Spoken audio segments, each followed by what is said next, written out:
The devil CEO भाग 6. पावसाच्या जोरदार सरींमध्ये रुद्र गाडीतून बाहेर पडला.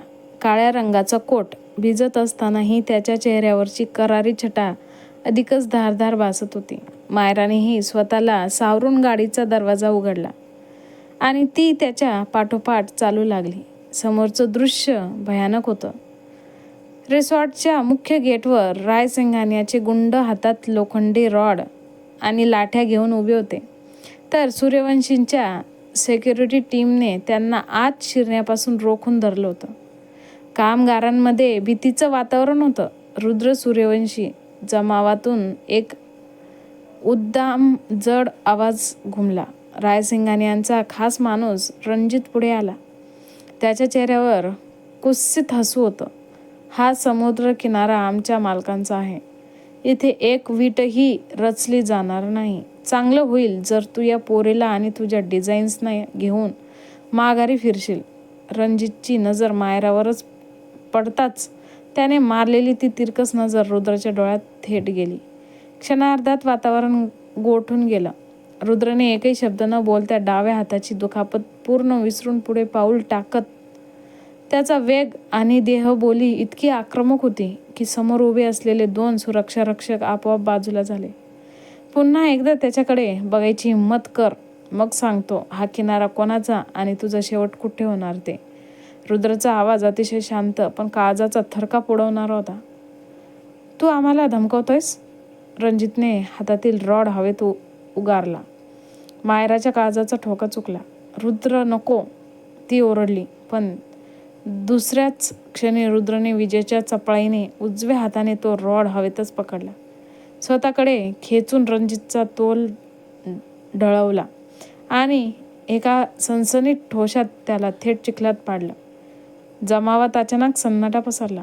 कोणालाही अंदाज नव्हता की एका हाताला दुखापत झालेला माणूस इतका क्रूर आणि वेगवान असू शकतो. रुद्रने खाली पडलेल्या रणजितच्या छातीवर पाय रोवला.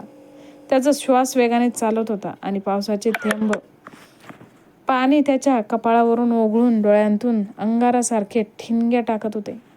जाऊन तुझ्या मालकाला सांग, सूर्यवंशींनी ज्या जमिनीवर पाऊल ठेवलंय ती जमीन आता त्यांची झाली आहे. आणि जर पुन्हा माझ्या कामात किंवा माझ्या माणसांच्या वाटेत आलात तर कोर्टाची पायरी चढायला रायसिंघानियांना शिल्लक उरणार नाहीत. रणजितने घाबरून माना डोलावली. रुद्रने पाय बाजूला करताच उरलेलं गुंड त्याला उचलून जीपमध्ये बसून सुसाट वेगाने पळून गेले. पाऊस अजूनही बरसत होता. कामगारांची सुटकेचा निश्वास टाकला आणि विक्रमने लगेच परिस्थिती नियंत्रणात ठेवली. रुद्र मात्र तिथेच उभा होता. त्याच्या डाव्या हाताच्या पांढऱ्या पट्टीवर रक्ताचा एक लाल डाग पुन्हा उमटू लागला होता. मायरा धावतच त्याच्या जवळ पोहोचली. तिने कोणतीही पर्वा न करता त्याच्या जखमी हात हळूच आपल्या दोन्ही हातात धरला. तिच्या डोळ्यात काळजी आणि राग दोन्ही स्पष्ट दिसत होते. वेडेपणा आहे का हा? तुम्हाला स्वतःच्या जीवाची अजिबात पर्वा नाही का? मायराचा आवाज पावसाच्या आवाजातही कातर ऐकू आला. रुद्रने तिच्याकडे पाहिलं. त्याचा भयंकर राग तिच्या एका स्पर्शाने आणि तिच्या डोळ्यांतील पाण्याने क्षणात शांत झाला. त्याने तिच्या हातावरची पकड सोडवली नाही.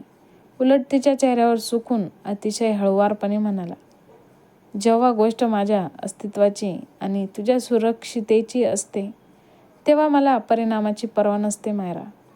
दोघांच्या नजरा पुन्हा एकदा एकमेकांत गुंतल्या. आजूबाजूला पसरलेला चिखल, कोसळणारा पाऊस आणि साईडवरचा तणाव मागे पडला होता. त्याच क्षणी तिथे फक्त ते दोघे आणि त्यांच्यातील न बोलता व्यक्त होणारे बंद शिल्लक होते.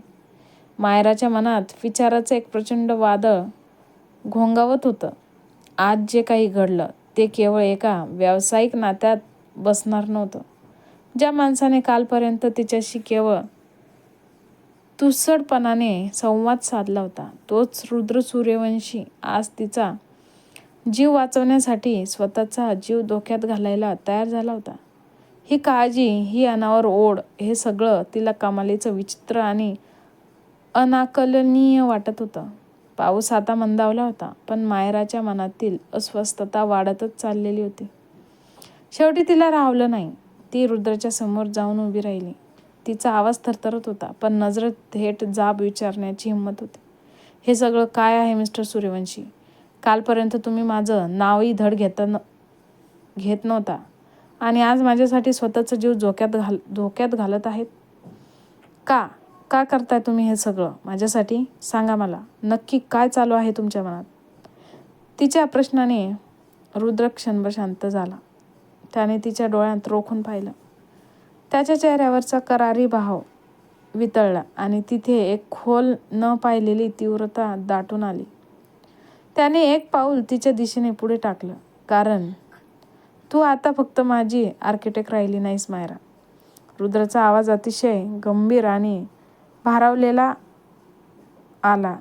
त्याने तिला थरथरणारा हात आपल्या हातात घेतला. ज्या क्षणी तू माझ्या आयुष्यात आलीस त्या क्षणापासून मी स्वतःवरचा ताबा गमावून बसलोय.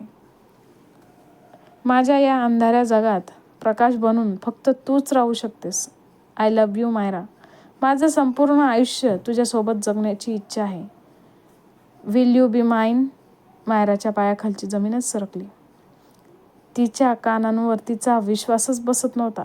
हाच तो गर्विष्ठ पोलादी मनाचा रुद्र सूर्यवंशी होता, जो आज तिच्यासमोर आपलं हृदय उघडं करून उभा होता. मायरा पूर्णपणे सुन्न झाली. तिला प्रचंड धक्का बसला होता. काय बोलावा, कसा प्रतिसाद द्यावा हे तिच्या बुद्धीच्या पलीकडंच झालं होतं. भावनांचा असा कल्लोळ तिने आधीच कधीच अनुभवला नव्हता. तिने झटकन स्वतःचा हात त्याच्या हातातून सोडवला. एकही शब्द न बोलता गोंधळलेल्या आणि घाबरलेल्या अवस्थेत ती वळली आणि थेट आपल्या गाडीच्या दिशेने पळत सुटली. काही क्षणातच तिची गाडी तिथून निघून गेली. रुद्र मात्र तिथेच उभा राहून तिच्या जाणाऱ्या गाडीकडे पाहत राहिला. त्याच्या चेहऱ्यावर न कसला राग होता ना निराशा.